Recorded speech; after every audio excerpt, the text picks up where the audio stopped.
I've been getting subscription boxes since 2018 and I have ended up building up quite the collection. And it's time for me to try and clear through some of this backlog. I still have books on these shelves from 2021 and I want to try and get through it. So the intention with this series is to try and clear through this backlog. However, as we all know, subscription box services are still going on and I do still get quite a few of them. So as the books are leaving, more books are coming in. My intention by the end of 2025 is to only have 2024 and 2025 releases on the shelves. Can we do it? In Keep It or Yeet It episode 4, I did DNF A Curse of Blood and Wolves. I gave 4 stars to Heavenly Bodies. I DNF'd The Luminaries and No One Leaves the Castle. And I gave 4 stars to The God and the Gummy Hoe. The books that have come in, we do have Gifted and Talented by Olivia Blake. We have Flirting Lessons by Jasmine Gulleroy. We have The Wind Weaver by Julie Johnson. And we have This Monster of Mine by Shalini Abisakara. We also have from the Evernight box The Staircase in the Woods by Chuck Wendig, but this did not come in until the beginning of May. I am including it for reasons which I will explain in a minute at the beginning of this video as to how I'm picking my books this month.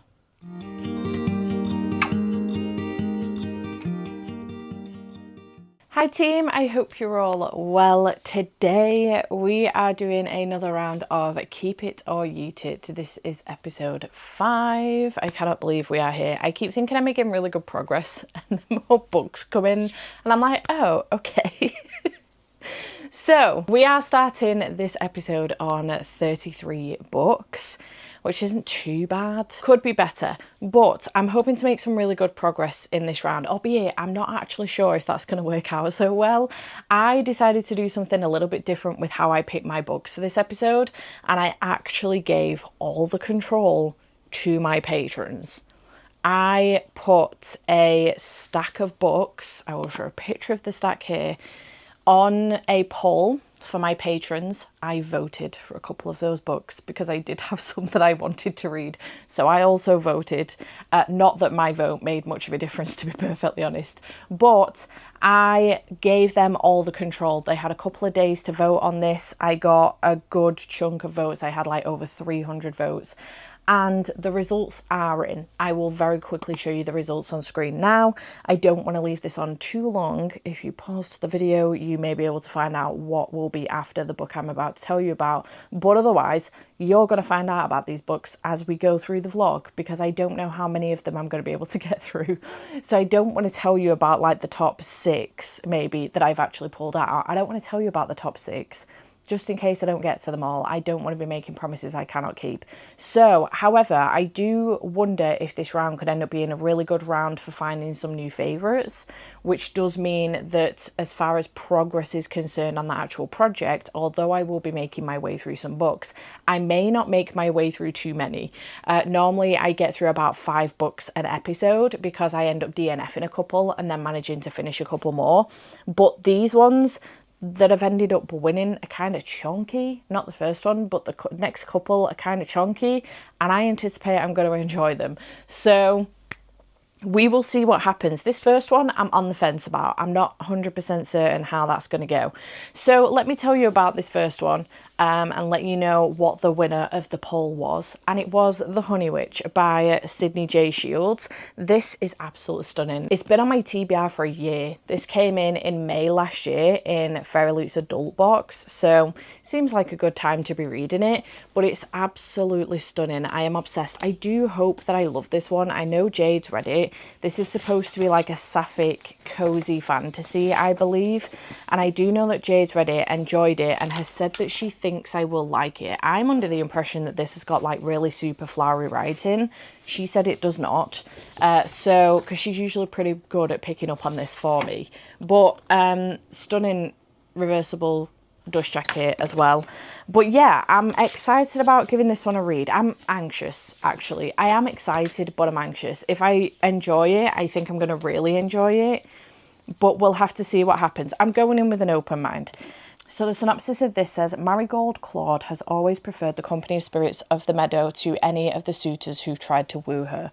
So when her grandmother whisks her away to the family cottage on the tiny isle of Innisfree with an offer to train her as the next honey witch, she accepts immediately. But her newfound magic and independence come with a price. No one can fall in love with the honey witch.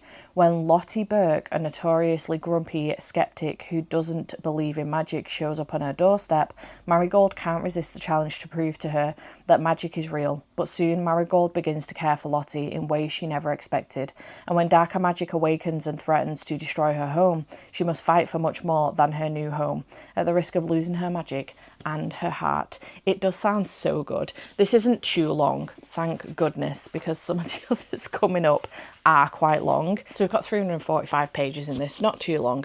But yeah, this is the first book that we will be picking up for episode 5, so we'll see how this one goes. While I have you here though, I would like to thank the sponsor of today's video, who are Serious Readers.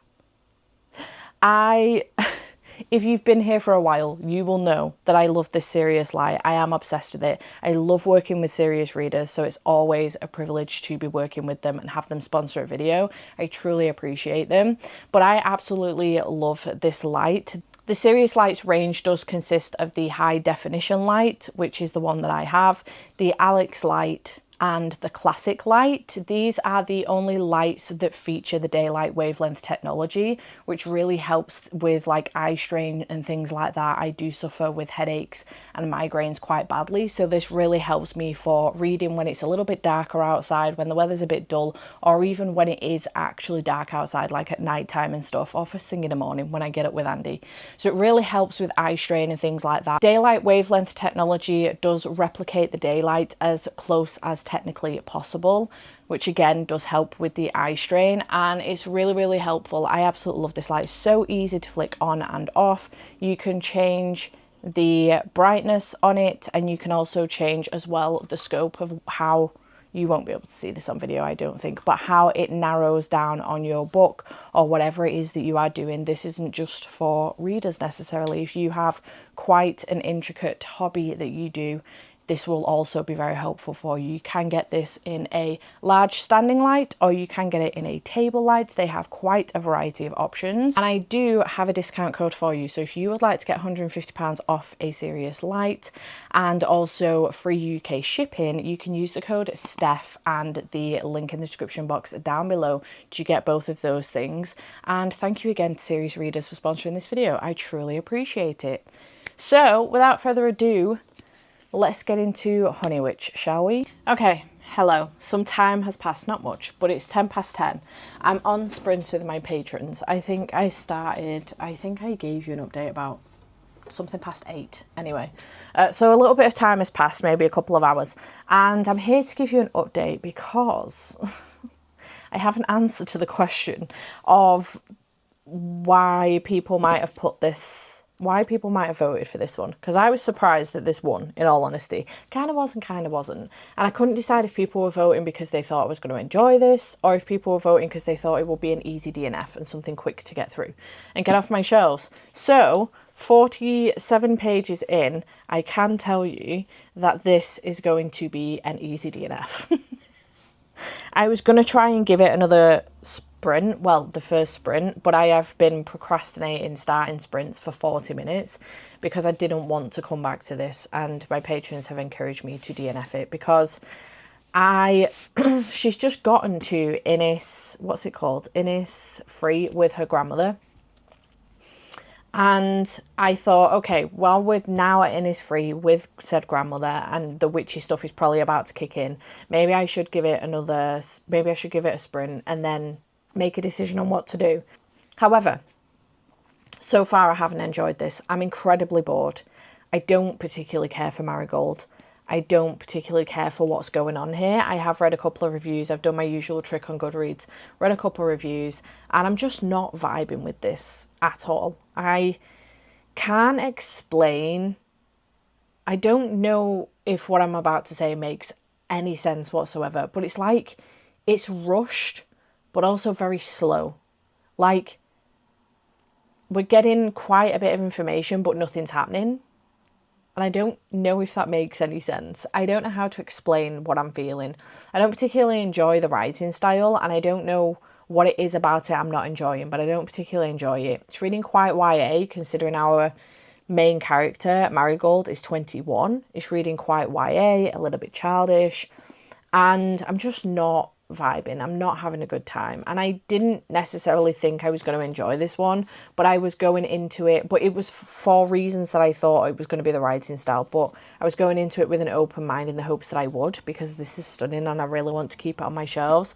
However, that is not the case. I was using a Daisy and Bee, specifically Daisy and Bee bookmark as well. So yeah, unfortunately this has been a DNF for me, and I hate that I can't fully explain why. I'm just not vibing.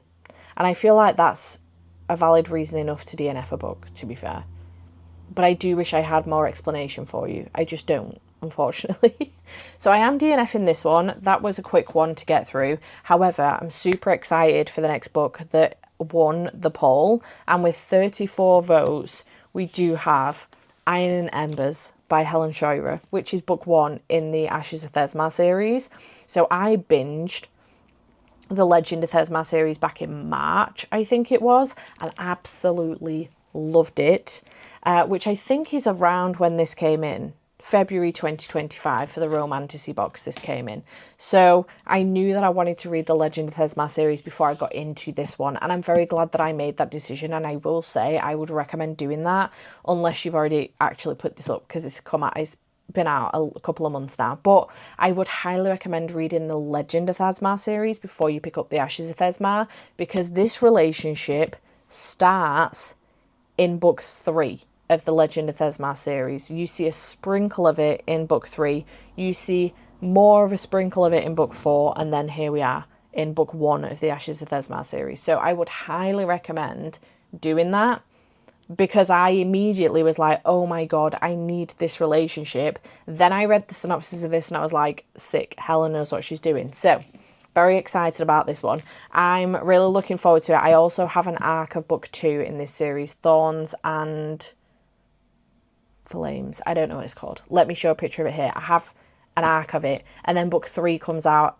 at the very end of the year, I think. The whole series has come out this year. So the synopsis of this one: alchemist, poisoner, storm wielder. Ren Embervale, alchemist turned assassin, finds solace in only one thing: seeking vengeance for the deaths of her friends in wars past. But when an unknown form of alchemy is used to attack the king of the war-torn Mid-Realms, Ren is charged with finding a cure for the strange new poison. Offered a place at the ancient alchemy academy of Drevener,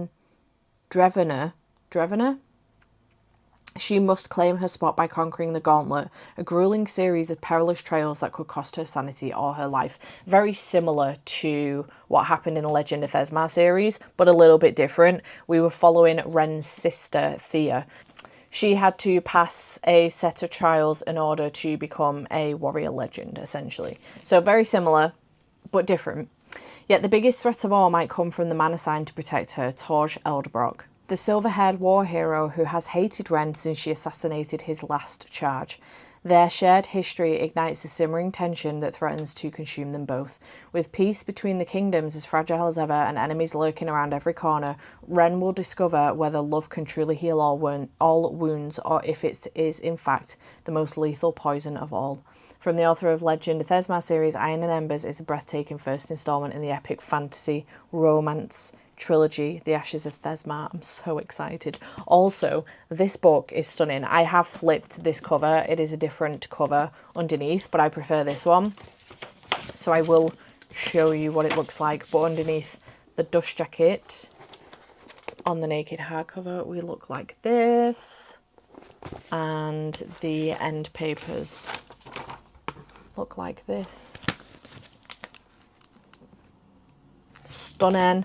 And underneath the dust jacket, the reversible is this. It came with this, but I flipped it because I prefer this, which is the original cover, but with a colour swatch. The original cover, I think, is red.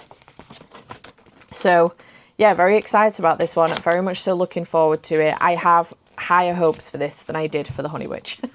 This is going to be bare minimum 4 stars. I'm telling you right now. I'm anticipating 5. I gave 5 stars to the whole of the Legend of Thesmar series, including, oh no, the Slaying the Shadow Prince was 4.5. But yeah, very excited about this one. Let's go. Good morning. It is now Tuesday and it is currently 20 to 7. And I am still reading Iron and Embers. Iron and Embers. Is that what it's called? Iron and Embers. I am still reading it. I am currently on page 318 and I'm having a good time. I will say, though, I'm not loving it as much as I loved the Legend of Thesmar series.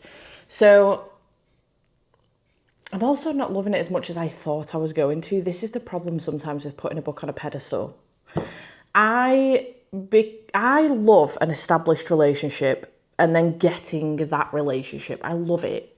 You know, when you read, for example, in romance, especially the contemporary romance genre, you will get a book and then in the background of that story that you're following, you start to, not all the time, but on occasion, you start to then get the beginning of another relationship, which will be the next book. So you're excited for that story then because you're like, I'm invested and I want to know what happens with these two. That's how I was with Torj and Ren.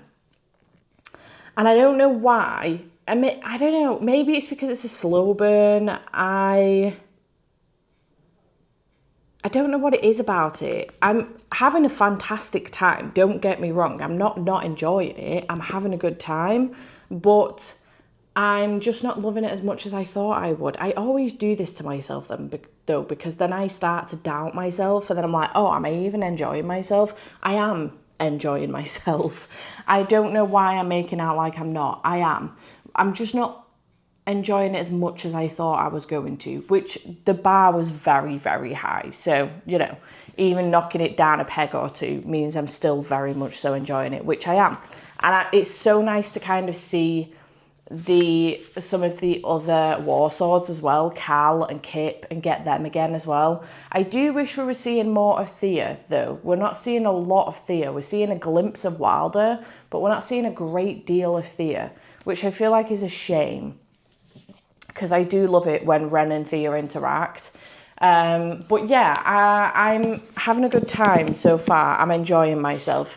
And I'm going to try and get this finished this morning so that I can move on to the next book, which I will tell you about later on when I'm at that point. Okay, it is now 20 to 10 and I have in fact finished Iron and Embers by Helen Scheurer. This is book 1 in the Ashes of Thesmar series. I do have book 2 as an arc. It does come out in July, if I remember correctly. Thorns and Fire, and I am looking forward to that one. I have given this one 4 stars. It is my lowest rated Helen Scheurer so far, but I still really enjoyed this, so that really, you know, says a lot about Helen's writing. I gave the Legend of Thesmar series 5 stars. The whole series was 5 stars. I gave Slaying the Shadow Prince 4.5, and this one is 4. So I did enjoy this. I had a good time with it, but I think I was really hoping for more of seeing Thea and Wilder in this one. I'm not sure why I was hoping that. I just love Thea and Wilder. But I did still really enjoy this one. It was great to see Ren and Torj just kind of grow with each other, with what they've been going through and stuff. It was actually great towards the end to get a flashback to many, many years ago when she first interacted with Torj as well. Not happy about how the ending finished. About how we've been left at the end. Not as in, like, I hated it and I do not want to pick up book 2. Not happy as in, I don't like where it ended. I am nervous about going into Thorns and Fire. I'm nervous about continuing on with this series. I do apologise if you can hear the traffic. I'm hoping that because I've got my mic on, you might not be able to hear it, but the window is open. So yeah, 4 stars for this one. I obviously will be keeping this edition. It is very, very pretty, and I'm hoping that Feralute do a matching edition for Thorns and Fire. But I did enjoy this one, and as I said, it was nice to see the some previous characters with Cal and Kip. It was nice to meet some new characters with Xaden and also Dessa as well. So it was nice to meet some new characters and see some old ones, and I did have a good time with this one. It was very, very good. So 4 stars for this one. And the next book that we're going to go into, I don't know how many more I'm going to be able to manage after this, because the book after this is thick. It's thick. So we'll have to see how that goes. But with 33 votes, so it was very close between this and the next book. With 33 votes, we have 6 Crimson Cranes by Elizabeth Lim, which is the oldest subscription box book on my TBR. This one is a Fairy YA from July 2021. As I say, it's the oldest one on my TBR. The next oldest one was Iron Widow with October 2021, which I read earlier on this year. So we're starting to knock off some of those older ones, you know. I mean, Honey Witch was from last year. This one was from February this year. So we're getting to an older one now. The next one is actually an incredibly recent one from literally last month. So put your guesses in now. But it'd be nice to try and knock something off that is from a few years ago. Many, many years ago, actually. So the synopsis from this one is: Shiori Anami, the only princess of Kyoto, has a secret. Forbidden magic runs in her veins, and on the morning of her betrothal ceremony, Shiori loses control. At first, her mistake seems like a stroke of luck, forestalling the wedding she never wanted, but it also catches the attention of Rakami, her stepmother. A sorceress in her own right, Rakami banishes the young princess, turning her brothers into cranes and warning Shiori that she must speak of it to no one, for with every word that escapes her lips, one of her brothers will die. Penniless, voiceless, and alone, Shiori searches for her brothers and uncovers a dark conspiracy to seize the throne. Only Shiori can set the kingdom to rise, but to do so she must place her trust in the paper bird, a mercurial dragon, and the very boy she fought so hard not to marry, and she must embrace the magic she's been taught all her life to contain, no matter what it costs. It sounds really interesting. Look at that map. It does sound really interesting, but I don't read a lot of YA anymore. I haven't gotten the Fairy Loot YA box in a long time, probably a couple of years now. So I'm not sure how well this is going to go down, but I have heard incredible things. It's very clearly popular on the basis that my patrons did pick it, and it came in 3rd. So these are all the very pretty bits going on with the book. And I don't know if we got end papers in this one. No, we didn't. That's how old this book is. We didn't get end papers. So yeah, I am going to be going into this one. We will see how this one goes. I am intrigued by it. I've been putting it off because it is so pretty. I do this a lot. I put off some of the subscription box books because they are so pretty. I put off a lot of the YA ones because I don't read a lot of YA anymore. But yeah, there is also this character art. That's beautiful. Also this character art as well. So I'm going to give this one a bash, and we're going to see how we get on with this one. I do have the audiobook. I've had the audiobook for a very long time. And it says it's going to take me, that says 5 hours and 36 minutes on 2.3 times speed. I may be able to get it up to 2.5, but we'll see. So I'm going to go into that. But I did just want to actually as well mention a book that came yesterday from a subscription box service, actually, and I forget to include these books all the time because they're not special editions. So I do get the Indecent Book Club subscription box, which is an indie subscription box service. I've only been getting it for a couple of months. Last month's book I have had to immediately unhaul because it had stalking as a very prominent thing. So in fact it's still in its box over there, but I didn't even put it on my shelves. So I did get this month. I actually just unboxed it outside of the video, but I might as well show you what I got because I always forget about these books and I never included them, and now I really want to read this because I've heard incredible things. So I did get a bookmark. It's a magnetic one. This is so cute. I got a hydration enhanced night with added magnesium, mixed berry thing, so I'll have to give that a go. I got some wax melts, smells like coal, smoke and embers. I do have a wax melt thing downstairs. I don't use it very often. I probably should. I got this sticker, very cute. Raw Halo milk and vanilla organic chocolate, vegan and dairy free. Very nice. And I also got this, which is very cute, the Parched Lands wildflower seeds for butterflies and bees, cornflower, white campion, wild marjorma, ragged robin, poppy, forget-me-not, teasel, and many others. I'm gonna have to get my green thumb out. Either that or give them to Andy and he can try and do them for me in the garden. And the book in question is this one, which is A Pocket of Lies by R.A. Sandpiper. And it's the first book in the Fire. I'm not sure how you pronounce that, but this one. And it sounds incredible. Fast-paced fantasy debut, expect a powerful adventure, lots of twists and turns in the start of a slow burn romance. Blood-bound and penniless, exiled into cursed lands, hunted by death. It sounds so good, and I have actually heard of this one as well. Oh, there was also a book plate as well that I stuck in.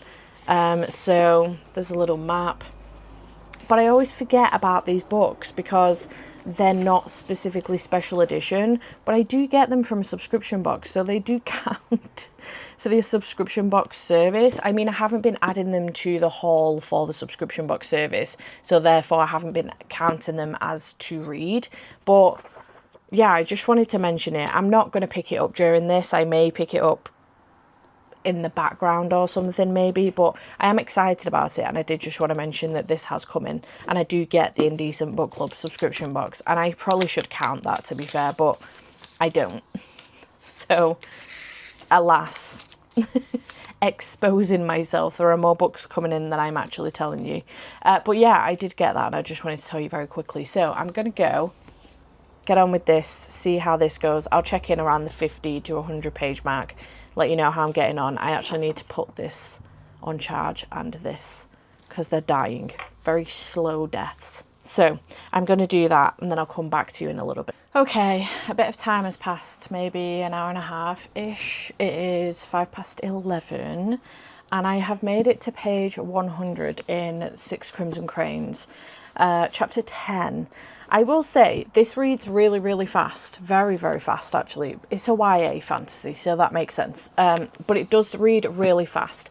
But I have not long since gotten to the point that is mentioned in the synopsis of this, where her stepmother turns her brothers into paper cranes, and she is banished, never being able to speak about what's happened. So she's now working under terrible conditions, to be fair, and she has literally at this point, at the end of the chapter I've just finished, made the decision that she's going to try and find her brothers and try and solve this problem. So I will say I don't particularly care about what's going on in this book. It's fine, but it's not going to be a new favourite. It will probably get 3 stars from me at the most. And it's horrible when I'm in this moment because I feel like I need to explain myself, but I also don't. I know there will be a handful of you looking at the telly going, just DNF it. If it's only going to be a 3-star and that for you isn't, you know, you don't want to spend time doing that. Because if this was a standalone, I would just finish it off. But it's not. It's a duology, and I have had a quick look at the ratings online. The ratings for the second book in this series are very much so not as good as the first book. This is very, very popular. A lot of 5- and 4-star ratings in this. So it's very popular, a very well-loved book.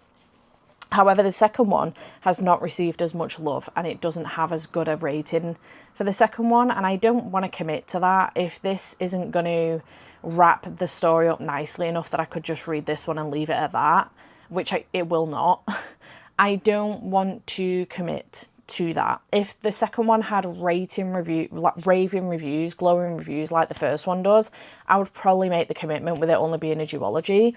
And if it was a standalone, I would probably make the commitment, but I just don't care. And I haven't read, been picking up YA fantasies recently, but they're missold to us because they're not YA, they're new adult. But for some reason, the publishing industry just chooses to completely ignore new adult as an option. So I have been picking up some YA fantasies. This is definitely YA fantasy. She's 16 years old. It reads YA. I've rolled my eyes several times at the childishness of her, and I just truly do not care. So on that basis, unfortunately, I am going to DNF this one. This is stunning. The book itself is beautiful, but I am going to DNF this one on that basis. It does have me in a situation where I constantly think about just unhauling the YA books that I still have. But on occasion, I come across an absolute gem like Bonesmith, or, you know, The Crimson Moth by Kristen Ciccarelli, which I did not get the subscription box for because I'd already cancelled my YA Fairloop subscription. But that book in of itself is not a YA book. That book is new adult. But yeah, I just, on occasion, it has me thinking that maybe I should just unhaul the YA books. But sometimes I come across a gem. This just isn't one, unfortunately. So again, if it was a standalone, I'd make the commitment, but it's not. And the second one isn't rated as highly, not even close to being as high as this one. So I am going to DNF this on that basis, and I am going to unhaul it because although it does read fast, I'm not here to waste time on mediocre books. I want to find new favourites, you know, I want to find new favourite authors. I'm reading a book in the background of this vlog that has nothing to do with this vlog, and I picked up by accident last night.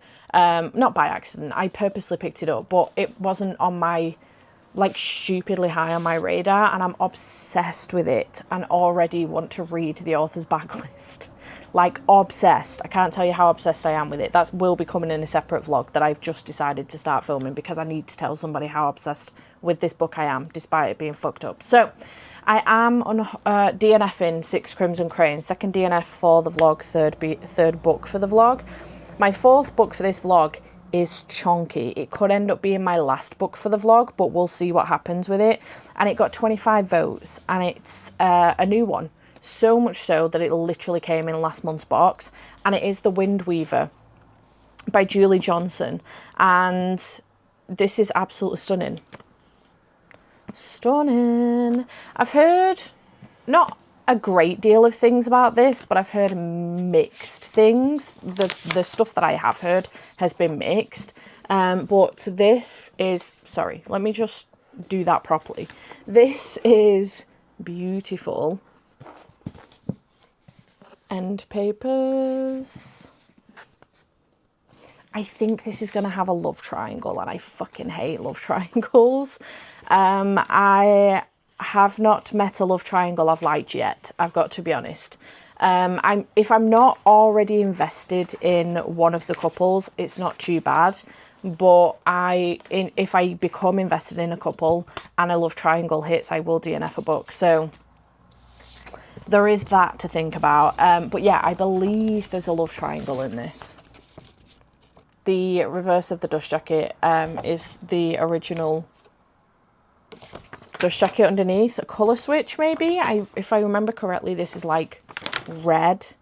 Anyway, let's find out what this is about. In fact, I won't bother putting that back on because I will keep it off while reading the book. A prophecy reignited, a storm unleashed, a love that could shatter everything. In war-torn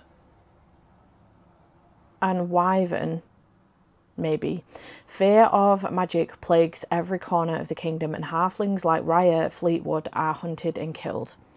When Raya is sentenced to death, her execution is interrupted by an unexpected saviour, the formidable Commander Scythe. Feared by both his own men and his enemies as a merciless fighter on the battlefield, Scythe is far more terrifying than the hangman's noose. In the clutches of this new enemy, Raya finds herself fighting for her life, forced to travel to the Northlands with her fearsome captor. But she's no ordinary halfling. The strange birthmark on her chest and the wind she instinctively calls forth means she is a remnant, one of 4 souls fated to restore the balance of magic, or die trying. But mastering the power she holds is only the beginning. A forbidden desire for the commander starts to burn fiercely while this tempest within her is waiting to be released, and Raya must choose her heart or the kingdom. I don't know, there is no sign of a love triangle in that synopsis, so I don't know how it comes into play, but it's mentioned several times on Goodreads, and this gives me the impression that there are two male leads. So yeah, I don't know how that's going to work, but I am going to read this one next. So we'll see what happens. I think we only get the POV of Raya, which in a book this long is quite surprising, actually. But maybe not. Maybe I'm wrong and there's just no chapter headings. This is one of those flat, what I call a floppy hardback. You don't get floppy hardbacks, obviously. But if you lie it flat on a table, it will just lay open wherever you have the page. And I love it. I'm obsessed. So yeah, this is chunky. It is 520 odd pages. So I think the audiobook's like 17 hours or something, which is around the same length, 17 hours and 20 minutes, around the same length as Iron and Embers was. So I have got some work to do. So I'm going to go and give this a try and see how we go with this. But yeah, just bear in mind, I don't love triangles. Maybe I'll end up loving this one though. I hope I do, because this is really, really pretty. And I would really love to enjoy another romantasy book, because this did come in the romantasy box, right? Yeah. I'd love to enjoy another romantasy book from Fairy Loot, because I'm starting to doubt some of the books that we're getting from Fairy Loot romantasy. So we'll see what happens with this one. Okay, hello. It is Wednesday morning. It's currently 8:20. I'm getting a later start for work this morning. I don't need to be at my dad's till 10:30. Normally it's 10, but 10:30 this morning. So I've got another like hour and a half before I need to set off-ish. But I'm here to give you a bit of an update. So I have been reading Wind Weaver. Yesterday I got up to page 108, chapter 10. And then this morning I've read a little bit longer and got to page 140. I'm so fucking conflicted on this. So conflicted, because I want to enjoy it. I want to enjoy it, but I don't care. I can't decide if I'm the problem. I'm in a very much so mood reading moment. I'm having my mood reading moment. I've turned into a mood reader, apparently. And the thing is, though, I'm scratching that itch in the background of this vlog, because I've just mood read another book entirely in the space of 24 hours, which I absolutely loved and had a very good time with. And I've started another one. So I'm scratching the itch. I'm doing a separate vlog in the background of this for those mood reads, so that they don't miss their vlogging time, because I want to tell you about them and my thoughts. But so I figured that would scratch that itch, and therefore I should be okay with this, you know? But I don't care. I don't care. Now, I don't know if this is because I'm coming off of the back of Iron and Embers and I don't want to read another fantasy romance immediately, or I don't know if it's just my mood, or I don't know if it's the book in its entirety. This has a lot of 5 and 4 star reviews, but it also has quite a few 1, 2, 3 star reviews, a lot of middling reviews, but it has a handful of 1, 2 star reviews with DNFs. So I'm just struggling a little bit. I can't remember the name of the main character. Raya.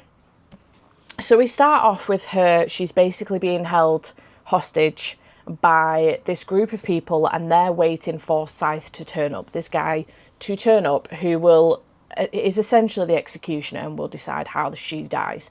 She's been treated very, very badly by these people. She's been starved. She's been on the run for a couple of weeks anyway, but she's been starved and she's been treated really badly by them. Like, they've, you know, tied her to the back of the horse and she's had to run with no shoes on until she can't run anymore, and then they just drag her. You know, she's been treated quite badly, and when Scythe turns up, he's fuming about this situation. So he ends up taking her, and now it seems like she's part of his group. Haven't figured out why.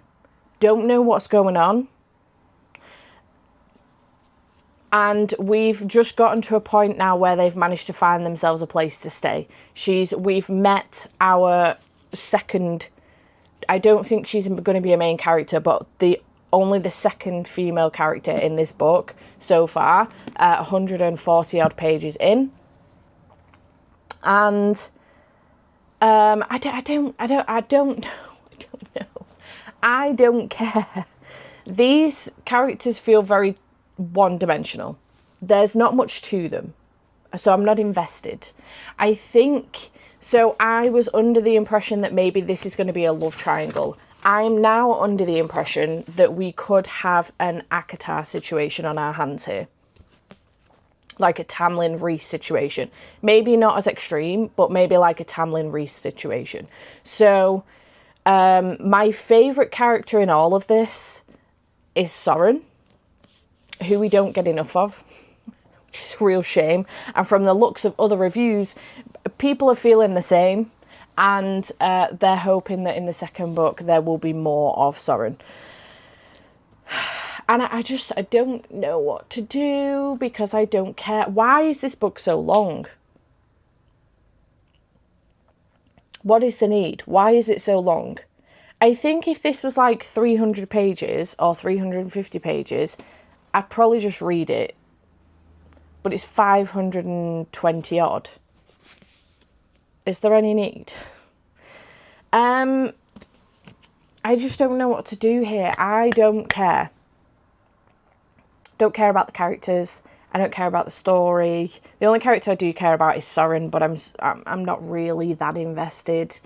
And I don't, the thing I'm struggling with the most is, because I'm going to DNF it, but the thing I'm struggling the most is it a hard DNF or is it a soft DNF? Does it go back on my shelves? Because I've been looking at Teller of Small Fortunes recently, which I soft DNF'd in a previous episode, and I just kind of want to unhaul it now. I'm not bothered anymore. I don't want to go back to it. I don't really care. So I don't know if I should hard DNF this. Will I go back to it? Why is it only from one POV? This would be so much better if we got Scythe's POV. How are we going this long with just one POV? I don't understand. It would be so much better with Scythe's POV.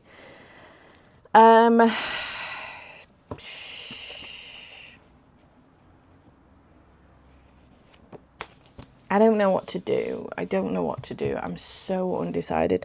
The thing is, I know that there will be a handful of you screaming at the telly to carry on. There will be a good chunk of you, probably my patrons, telling me to DNF it. If I'm not enjoying it, just DNF it. I am definitely pro DNFer. You will have seen this over the years. But I am definitely pro DNFer. If you're reading something you're not enjoying, don't waste your time on it. But that will be my third DNF in this video. And I think because of the mood I'm in, I actually need to have this as like the last book for the video, because I don't think I can continue.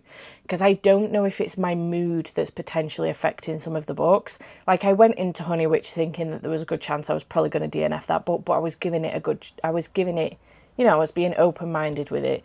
I wasn't sure about Six Crimson Cranes. But this one, I was really hoping I would enjoy it. But obviously I went into it thinking that it was potentially a love triangle. I hate love triangles. There's just no chemistry either between... I've forgotten her name again already. Between Raya and Scythe. There's no chemistry between them. He was a bit of a dick with her at the beginning. Quite a few people are complaining about that, actually. I don't think it was as extreme as people are making out. But...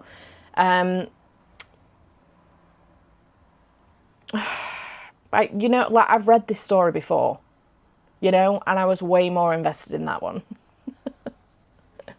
You know what I'm saying? The book was a lot smaller, and then the second one got bigger.